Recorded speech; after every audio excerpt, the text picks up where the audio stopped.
Hi everyone, I'm Hextasy, and my friend May, she's a teacher, and she asked all her kids what their favorite Pokemon are. And here's the list of all the Pokemon she got back. Fido, Eevee, Staryu, Pikachu times 3, Dachshund, Gengar, Hawlucha, Charmander, Jigglypuff, Lucario, Squirtle, Bulbasaur, Meowth, Dragonite, Toxicroak, and every evolution. Now, most of these Pokemon are actually available in Scarlet and Violet, so we're going to be doing a hardcore Nuzlocke using only these Pokemon. Now, you might think our starter doesn't matter in this case, but you'd be wrong. Quaxley is objectively the correct choice in this case. If we pick Fuecoco, then Clavel will have a Quaquaval on his team. And if we pick Sprigatito, then Nemona will have Quaquaval on her team at the end of the game.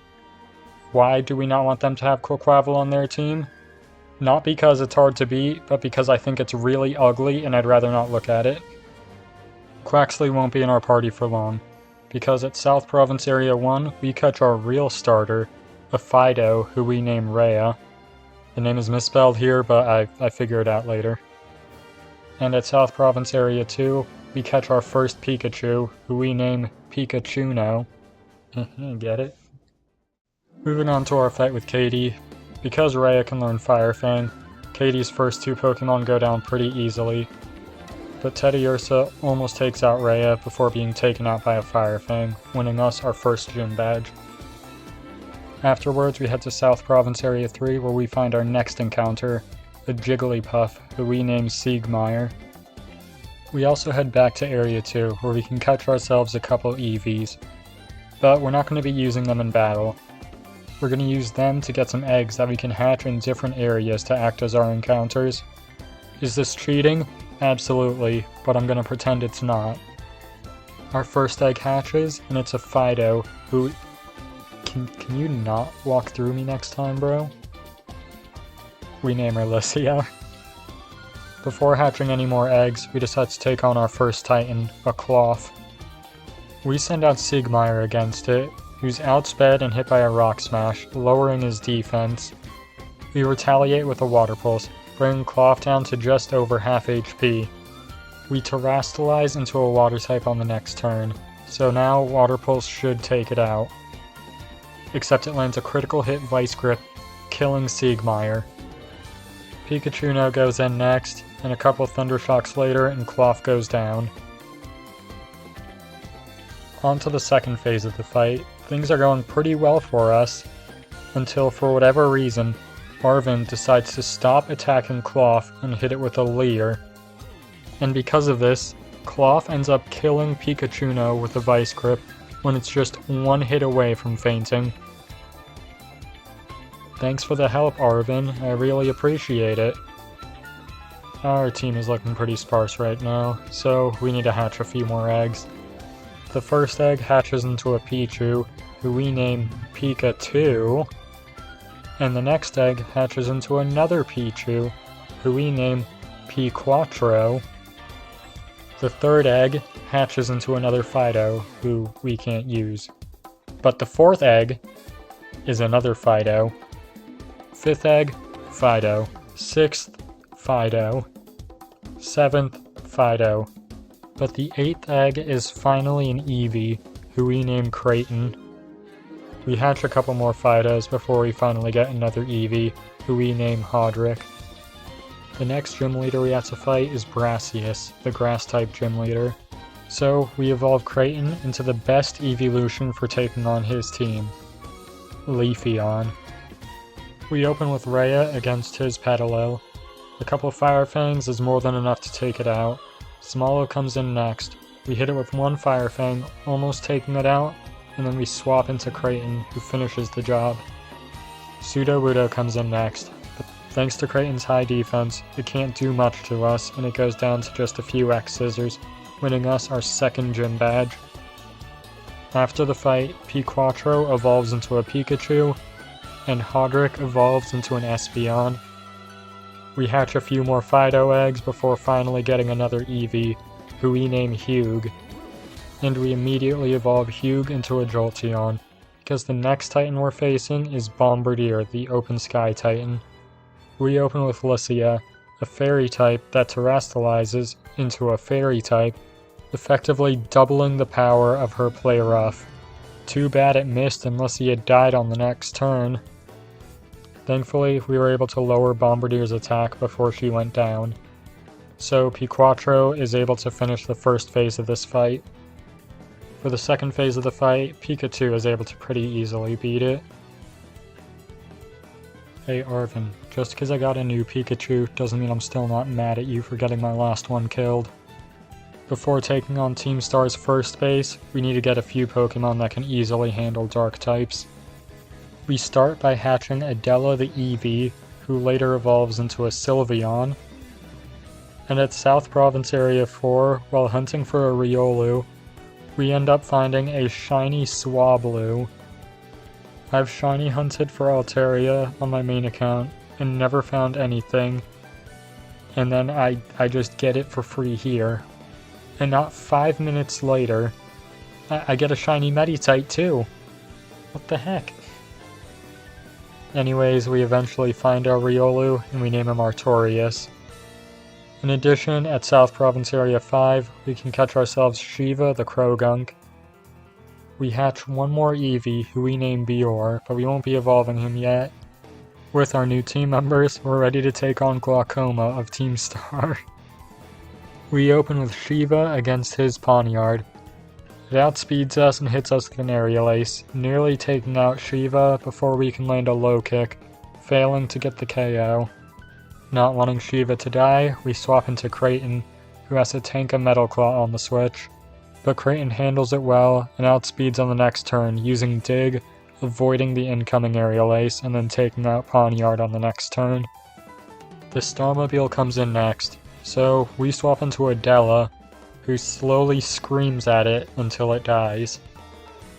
Well, that's our first Team Star base down. After that, we head down to the beach where we can catch ourselves a Pincurchin. It's not one of the Pokemon we can use, but we can trade it to this girl in Lavincia City for a Haunter that immediately evolves into a Gengar.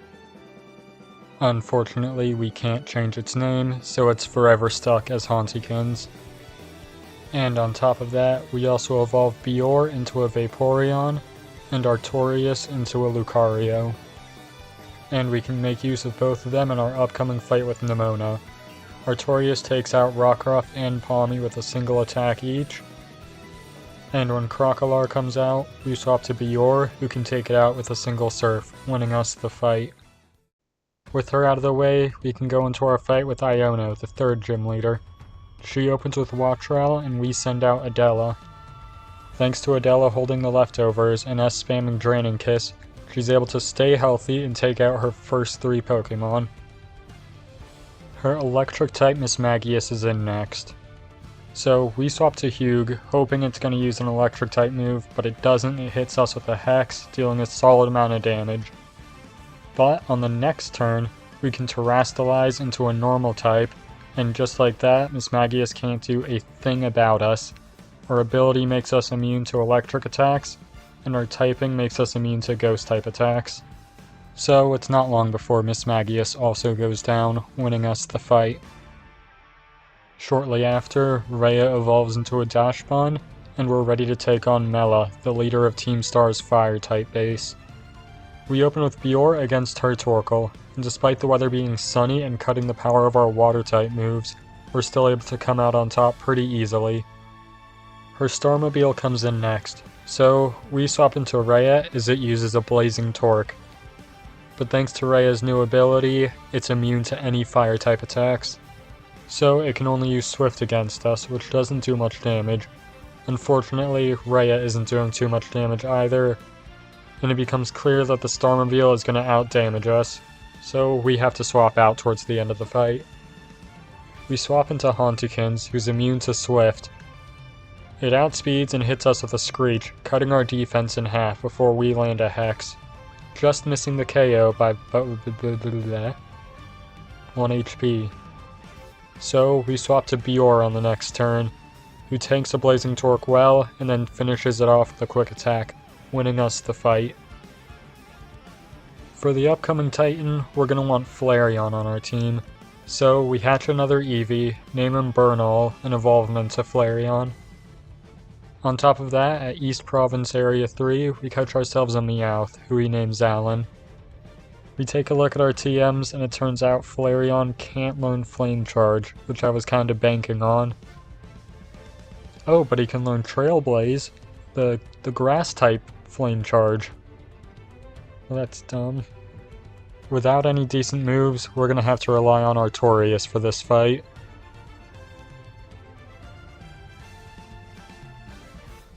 Well, that was easy. Well, there's still the second phase we have to worry about. I stand corrected. We did not have to worry. Well, with the Titan out of the way, we have our 4th gym challenge next, up against Kofu. We send out Hugh against his Veluza. We outspeed and take it out with a single Thunderbolt. Wugtrio comes in next, but a single Volt Switch takes it out as well, and we get a free swap into Creighton. The ugliest man in the game then sends out a contender for the ugliest Pokemon in the game. We hit it with a Bullet Seed, but unfortunately we only strike 2 times. But luckily for us, Crabominable misses its attack, so we can land another Bullet Seed on the next turn, taking it out and winning us our 4th gym badge. Next up is our fight against Atticus, the leader of Team Star's Poison-type base. He opens with a Skuntank, and we send out Artorias. The only move Skuntank has that can actually affect Artorias is Sucker Punch. So as long as we spam setup moves until it's out of Sucker Punches, Skuntank won't be able to do a thing about Artorias. And because the NPCs in this game have a room temperature IQ, they will never switch out their Pokemon. So we're free to continue setting up until we're at max attack, and sweep his entire team. Next up we have to take on Larry, the 5th gym leader. He opens with his Komala, and we send out Shiva. It outspeeds us and hits us with a Yawn, so we're going to sleep the next turn. In return, we land a low sweep, cutting its HP in half and reducing its speed. On the next turn, we swap into Gengar, who's immune to the incoming slam from Komala. The only thing that Komala has that can hurt Gengar is a Sucker Punch, so we can safely swap back into Shiva, who now outspeeds and takes it out with one more low sweep. Dunsparce is in next, so we swap into Creighton, expecting it to use Drill Run, but it hits us with a Glare, paralyzing us. But luckily, we were holding a Cherry Berry, so we're immediately cured. We outspeed on the next turn and land a Bullet Seed, hitting 3 times and taking out about a third of its HP, before it lands another Glare. This time, we're staying paralyzed. It hits us with a Hyper Drill, doing a solid amount of damage, and in return, we use another Bullet Seed. Unfortunately, this time only hitting twice, bringing Dunsparce down to about half HP. Knowing another Hyper Drill is coming, we swap into Artorias, who resists it, and then can outspeed and take out the Dunsparce with an Aura Sphere on the next turn. And finally, we have to deal with his Staraptor. He terastallizes it into a pure normal type, making our fighting type moves even stronger against it.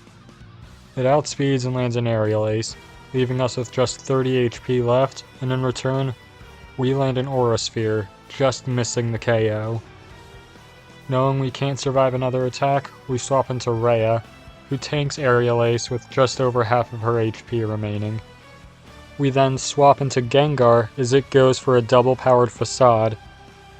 But luckily we're immune, and we can outspeed on the next turn and take it out with a Giga Drain, winning us our 5th gym badge.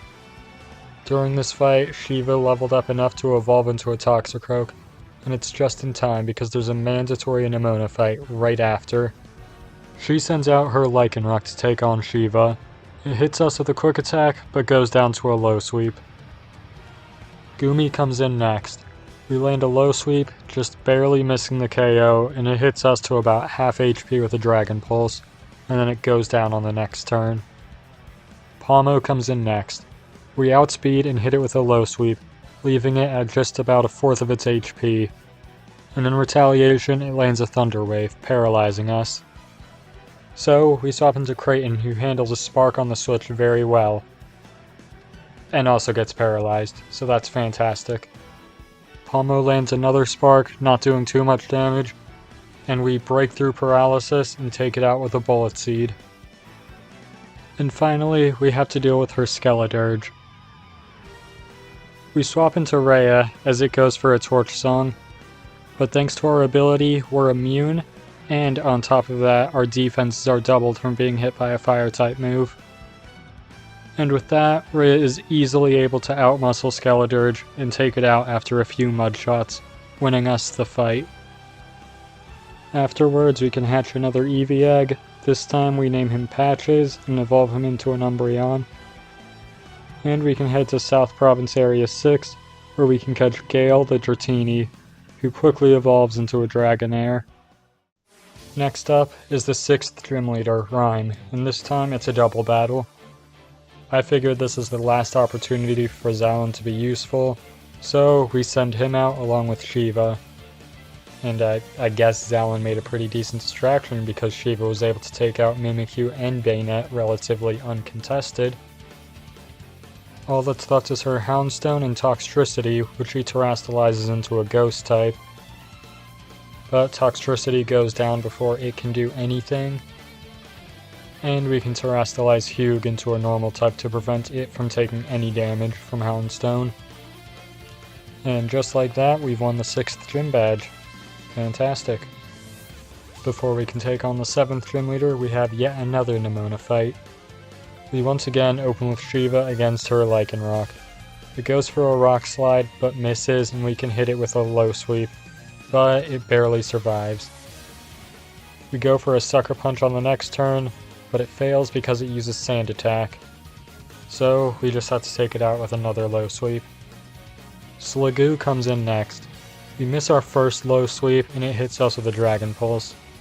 Our second Low Sweep hits, leaving it with just over half HP, and its second Dragon Pulse leaves us at just over 0 HP. So we have to swap out. We swap Rhea in, who's immune to the incoming Dragon Pulse, and then we can take it out with a Play Rough on the next turn. Palma is in next. It outspeeds us and hits us with a Spark, dealing a solid amount of damage before we can use Play Rough. And we miss. So on the next turn, it hits us with a Thunder Wave, and we're paralyzed and can't move. It hits us with another Spark, nearly KOing us, but we finally manage to land the Play Rough, and we just barely missed the KO. So we have to swap out. We switch into Artorias, who survives the Spark pretty well, except he gets paralyzed. So we have to swap out again. We swap into Burnal, who has to tank 2 Sparks without getting paralyzed before finally landing a Lava Plume and ending Palmot. Skeledirge comes in next. We outspeed and hit it with a Bite, doing very little damage as it hits us with a Lick, also doing very little damage. Fearing for Burnal's life, we have to swap out. We swap into Rhea, who survives the Lick with just 12 HP left. And no, Nemona didn't learn her lesson from last time. We stay in as Skeledirge uses Torch Song, doubling our defense. And we're able to land a Mud Shot, lowering Skeledirge's speed. We're hit by another Lick, leaving us with just 5 HP left as we land another Mud Shot. We're gonna have to swap out now. We swap into Patches, who tanks a Lick very well. And it's here where I get a sneaky idea. We swap between Patches and Rhea a few times, until finally Skeledirge hits Patches with a Lick, paralyzing him. But thanks to his Synchronize ability, it also paralyzes Skeledirge. Patches is then able to hit a couple Snarls, lowering Skeledirge's special attack, but unfortunately, it's also able to land some Torch Songs, restoring its special attack back to normal. After a few more switches between Patches and Rhea, I decide we need to make a play now, before something goes wrong. We swap into Hodrick as Skeledirge uses Snarl, and unfortunately, it gets the special attack drop on us. But we've taken too much damage to swap him out and back in, so we have to risk it for the biscuit. We Terastallize into a normal type in case it tries to go for another Snarl, and we land a Psychic, leaving Skeledirge with what must be 1 HP. And instead of going for Snarl, it goes for a Torch Song, killing Hodrick. but that gives us the chance to swap back into Burnall, who can take out Skeleturge with a bite, ending the fight. But that's not the end of the nightmare, because during the next gym trial, Rhea unfortunately dies. Well, this blows. Next up is Tulip, the 7th gym leader. We open with Patches against her Farigarath. We hit it with some charms, lowering its attack before we swap to Artorias. We're easily able to get up 6 Calm Minds before sweeping her entire team, winning us another gym badge. The Great Tusk Titan is next, and we send out Adela to take care of it. We're able to spam Charm until it has no attack left, and take it out very easily. Afterwards, it's about time we get the last of our Pokémon. We hatch 2 more Eevees, Aldia and Vendrick, the former of which we evolve into a Glaceon, and the latter will stay an Eevee. At North Province Area 1, we try to catch ourselves a Hawlucha, but it just yeets itself into an early grave. Fantastic. Luckily, the Hawluchas at North Province Area 3 aren't spamming moves that remove half of their HP, so we're able to catch one, and we name her Gracia. We finish training our team up for the next gym leader, Grusha, but it turns out his level cap was level 48, and we raised everyone to level 49. So we have to box the team I was planning on using and make do with everyone we hadn't been training, so that's probably going to end well for us. So we get right back to training. And it turns out Aldia can bend the laws of physics and swim through air. Eventually we finish training and we can take on Grusha. He opens with his Frostmoth and we send out Gracia.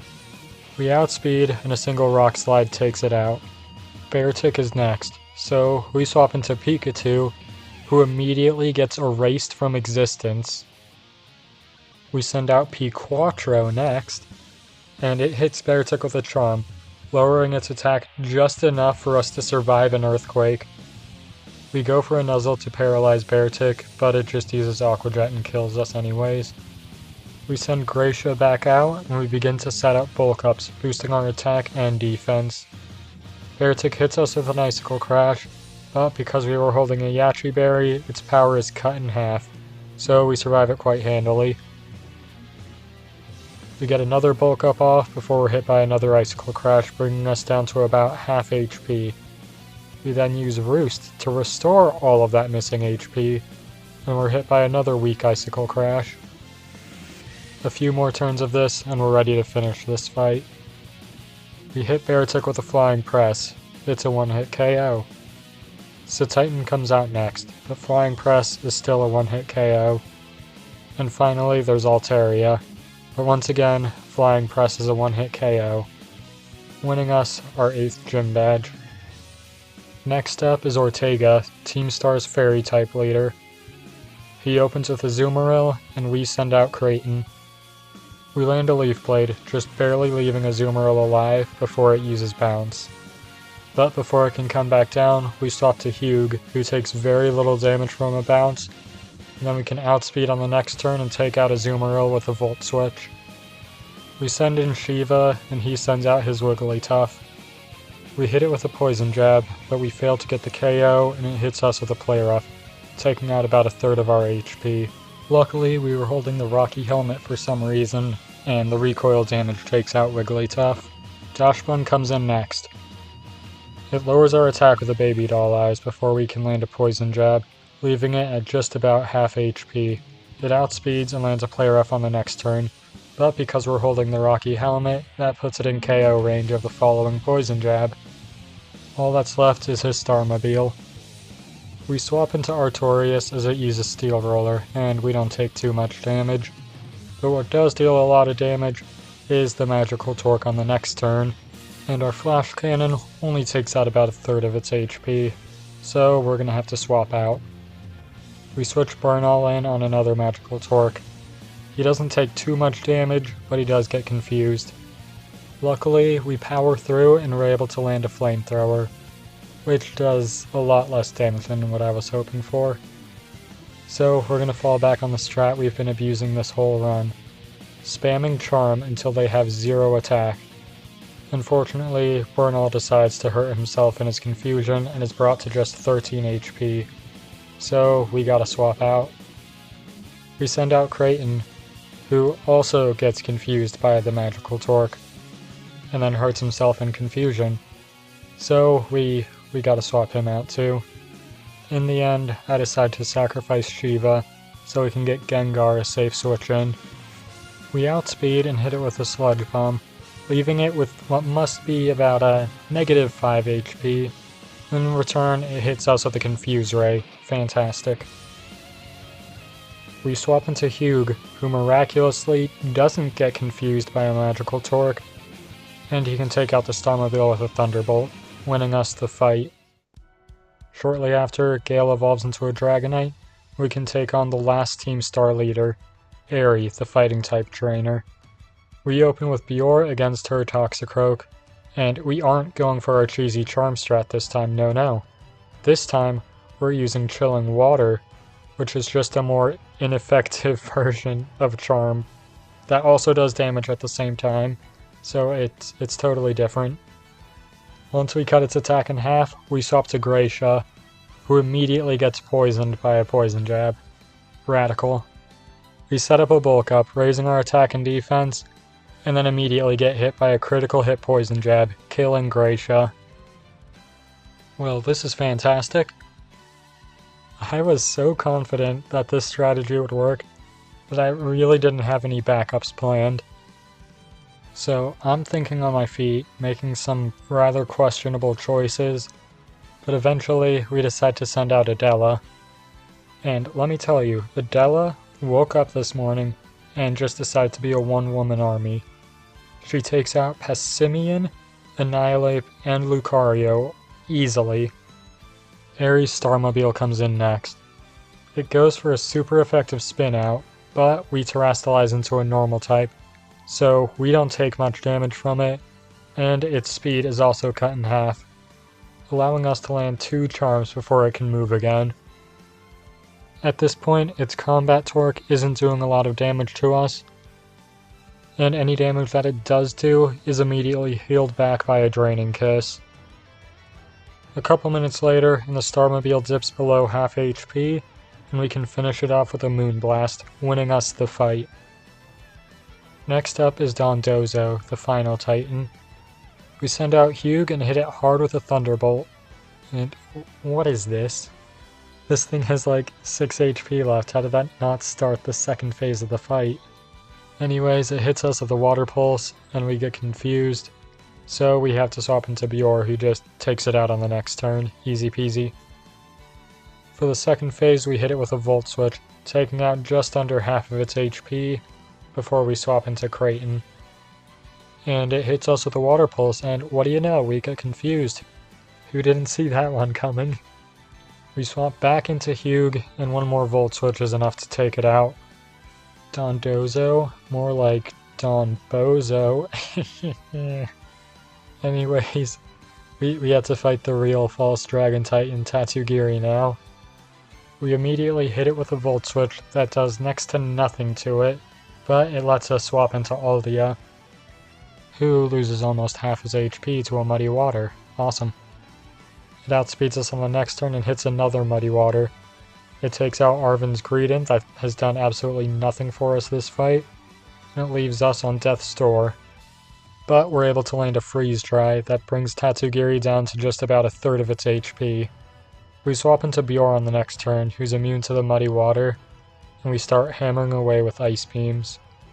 Unfortunately, Tatsugiri might outdamage us, so towards the end, we swap into Adela, who finishes the job with a Moonblast. Hey Arven, I'm really glad we managed to heal your Pokemon. Maybe now we can work on healing my Pikachu. You know, the one that you watched die. With all of that out of the way, we can finally take on the Elite Four, starting with Rika, the Ground-type trainer. She sends out her Whiscash, and we send out Aldia. We outspeed and take it out with a single Freeze Dry. Camerupt comes in next, and it's immediately murdered by a Water Pulse. Donphan is next, and Aldia isn't going to survive an attack from it. So we swap into Vendrick, who tanks a Stone Edge with half his HP remaining. We outspeed and land a Charm before being hit by an Earthquake, and we live with just over a fourth of our HP. So we go for another Charm before being hit by another Earthquake, and we're left with just 11 HP. You know, I had every intention of letting Vendrick die here, but after tanking 3 hits, I think he's earned his life. We swap into Crichton, who takes very little damage from an Earthquake. Thanks to all of Donphan's attack drops, even Poison Jab doesn't do much to us, and we take it out with a Leaf Blade.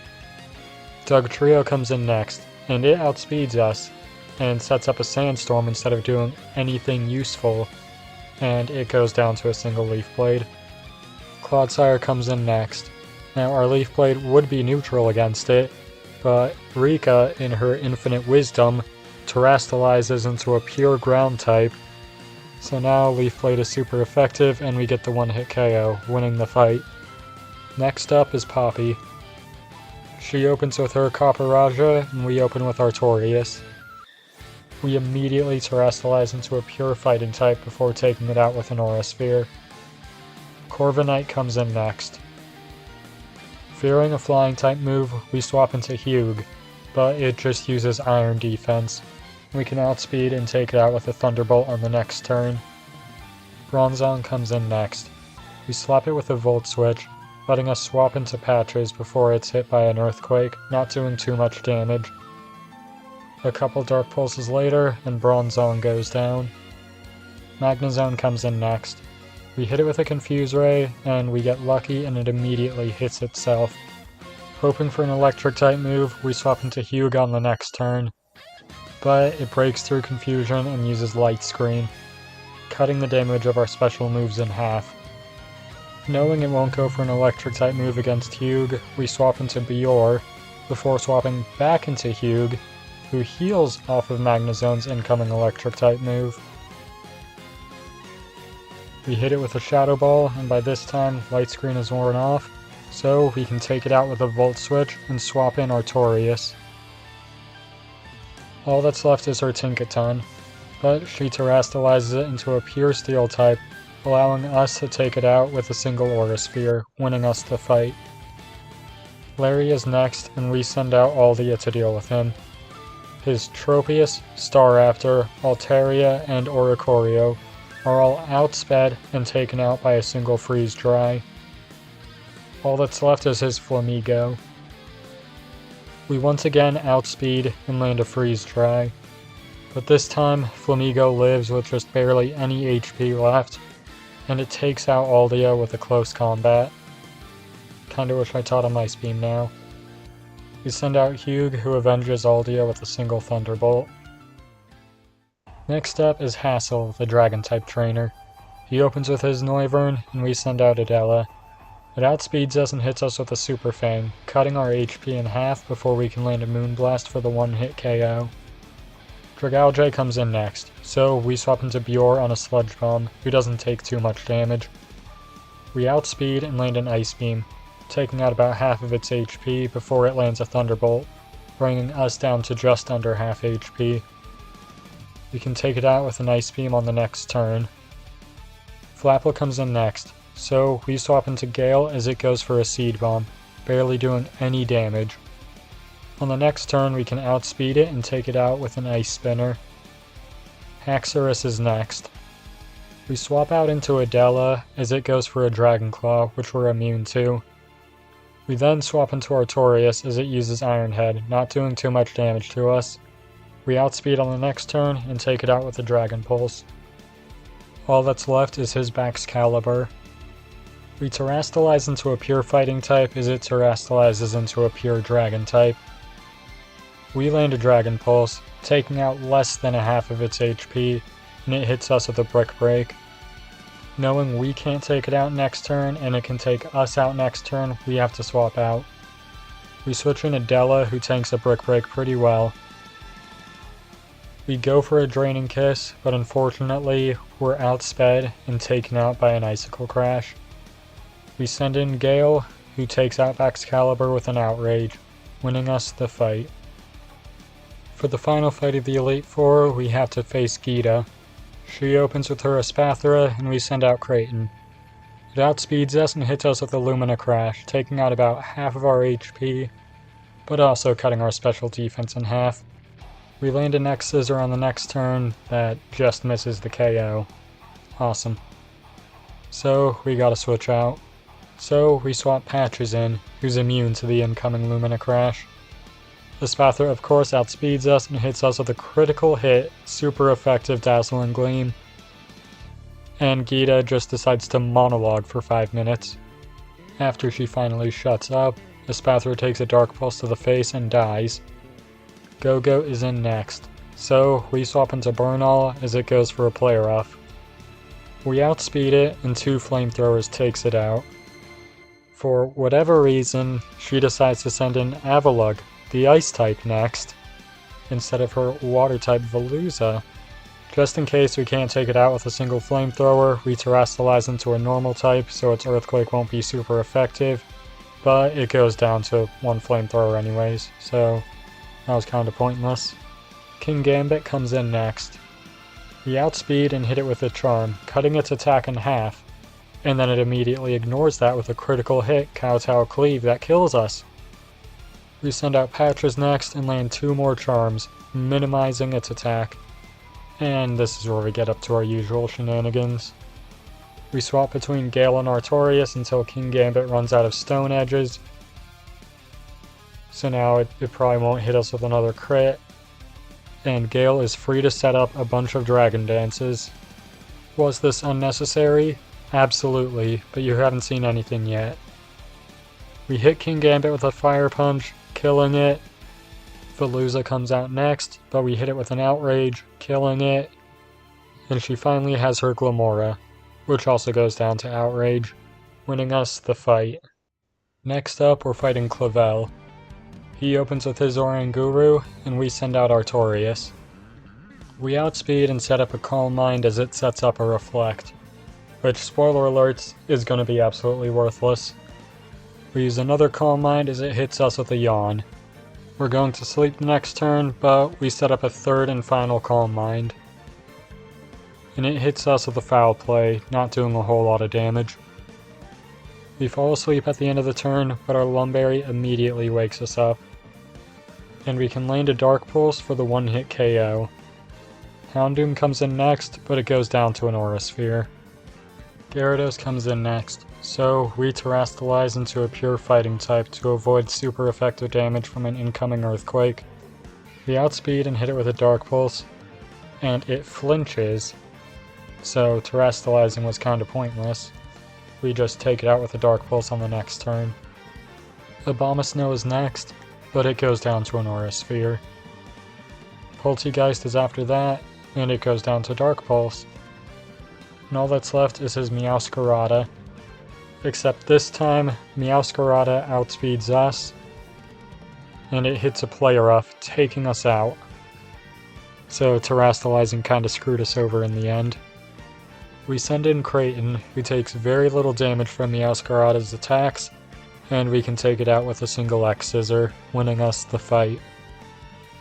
Next up is our fight with Penny, except it's less of a fight and more of a one-sided slaughter. Penny is honestly a contender for one of the worst trainers in the entire series. She sits there and watches me baton pass every conceivable buff onto Kraton. Half of these were entirely unnecessary. Kraton then proceeds to take out every single one of her Pokémon with just a single hit, winning us the fight. Next up, our fight with Arven. He starts with his Greedent, and we send out Hugh. We immediately go for a Volt Switch, swapping into Gale as Greedent goes for an Earthquake, which misses us. We set up 1 Dragon Dance before being hit by a Body Slam. Luckily, we're not paralyzed, so we can take out Greedent with an Ice Spinner on the next turn. Garganical comes in next, so we Terastallize into a pure Dragon type to avoid any Rock type damage. We land a Thunder Punch, not doing a whole lot of damage, but it just uses Stealth Rocks. We lock ourselves into using Outrage on the next turn, and we get the KO. Toadscroll comes in next, but it's also taken out by Outrage. Next in is Scovillain, but unfortunately for it, Gale isn't done outraging, and it also gets taken out in a single hit. It's only now that Arven sends out Cloyster, who probably would have had a pretty solid chance at killing Gale if he had sent it out earlier. We have to swap out here, so we switch into Vendrick. We're hit by an Icicle Spear and survive with about a fourth of our HP left. That's crazy, man. We hit Cloyster with a Charm as it uses Liquidation and leaves us alive with just 13 HP left. Good grief, this Eevee just refuses to die. Once again, acknowledging Vendrick's will to live, we swap into Bior. We set up an Aqua Ring and 3 Acid Armors. With those buffs and the leftovers that Bior is holding, Cloyster literally cannot do anything against us. We heal our wounds faster than it makes them. So we're free to slowly take out Cloyster with a few Surfs. Mabostiff comes in next, but it's a physical attacker too, so it really can't do anything against Bior at this point, and a few Surfs takes it out as well, winning us the fight. Next up, our final battle with Nemona. She opens with her Lycanroc, and we send out Hugh. We hit it with a Thunderbolt, just missing the KO as it sets up a Stealth Rock, and a second Thunderbolt takes it out. Orthworm comes in next, and we hit it with a Volt Switch, and looking at the damage we dealt, we probably should have just used Thunderbolt that would have taken it out. But we swap into Gale, who's immune to the incoming Earthquake, and then we can take it out with a Low Kick. Goodra comes in next, so we Terrastalize into a pure Dragon type. And it's a good thing we do because Goodra outspeeds us and hits us with an Ice Beam. We survive what would have been fatal had we still had the Flying type. In retaliation, we hit it with an Outrage, taking it out in one hit. Dunsparce comes in next, but it also falls victim to Outrage. Palmot comes in next, so we swap into Bior as it uses Ice Punch and we don't take too much damage. We then swap into Hugh as it uses Double Shock and we're immune. We outspeed and hit it with a Shadow Ball, leaving it at just over half HP, and in return it hits us with a close combat, so a Shadow Ball on the next turn should take it out. Except it uses Quick Attack and gets the kill. Well, that's unfortunate. I probably should have looked at its moveset. That's on me. We send out Gengar, who outspeeds and takes it out with a Dazzling Gleam on the next turn. All that's left is her Skeledirge. We hit it hard with a critical hit Sludge Bomb, bringing it below half HP before it hits a Shadow Ball that takes us out. It's tragic, but we've lowered its HP enough for Gale to come in and finish the job with an Outrage, and Skeledirge outspeeds us and kills us. Fantastic. So we send out Bior, who outspeeds it and takes it out with a single Surf, winning us the fight. For the final battle, all we have left is Creighton the Leafeon, Patches the Umbreon, Bior the Vaporeon, and Vendrick the Eevee. So let's get into it. Our battle with Professor Seda. She sends out her Slitherwing, and we send out Creighton. Thanks to our Choice Scarf, we outspeed it, and we can take it out with a single Aerial Ace. Screamtail comes in next, so we swap into Patches, who doesn't take too much damage from the incoming Ice Punch. It hits us hard with a Play Rough on the next turn, bringing us to about half HP as we set up a Calm Mind. So we Terrastalize into a pure Normal type as it goes for another Play Rough, not doing a lot of damage this time, and we can use Moonlight, restoring our HP. After a little more setup, we're finally able to take out Fluttermane with a Shadow Ball. Next in is Brute Bonnet. And this thing packs quite the punch. We're able to finish setting up the rest of our Calm Minds as it goes for Sucker Punch, and once we're maxed out, we're able to take it out with a Dark Pulse. Fluttermane comes in next, but its Thunderbolts do almost no damage to us, so we can take it out with just a couple Shadow Balls. Next in is Sandy Shocks. And once again, it can barely damage us, and a couple Dark Pulses takes it out. Not gonna lie, I was kinda expecting Patches to be dead 2 Pokemon ago. He was really only here to act as a sacrifice so Creighton could switch his move. But that's kinda unnecessary when you just decide to murder 2/3 of her team. Finally, she sends out her last Pokemon, Roaring Moon. Its Dragon Claw hits us hard, leaving us with just about 1/4 of our HP, and our Dark Pulse only takes out about 1/3 of its HP. So this is where Patches dies. One more Dragon Claw, and he goes down. But now we can send out Creighton, who outspeeds the Roaring Moon and hits it hard with an X-Scissor, and it lives off of 2 or 3 HP. Roaring Moon hits us hard with a Dragon Claw in return, but it takes out less than half of our HP, so we can just hit it with another X-Scissor on the next turn, winning the fight and the run. We then force Arven to watch his robot mom die as revenge for him making us watch our first Pikachu die. And with that, that's the end of the run. I've been Hextasy, thank you for watching.